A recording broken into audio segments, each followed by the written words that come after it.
Hey YouTube, Aramads here. Thought, well, I've got a 13-foot kayak sit-in. I brought myself a cheap little four-wheeler. Motor was going in the four-wheeler. Had a Atomic 250 four-stroke frame snap. Motor was still good. So I thought, well, why don't I just cut the front and the back off the kayak and then mount the motor of the 250 Atomic into it and take the front steering rack, everything out of the four-wheeler and turn it into a go-kart. Well, this is progress I've already got. So, well, progress.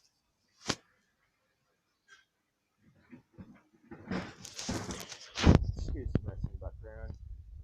Trying to have a major clean up. Had a couple of people in the back which got kicked out.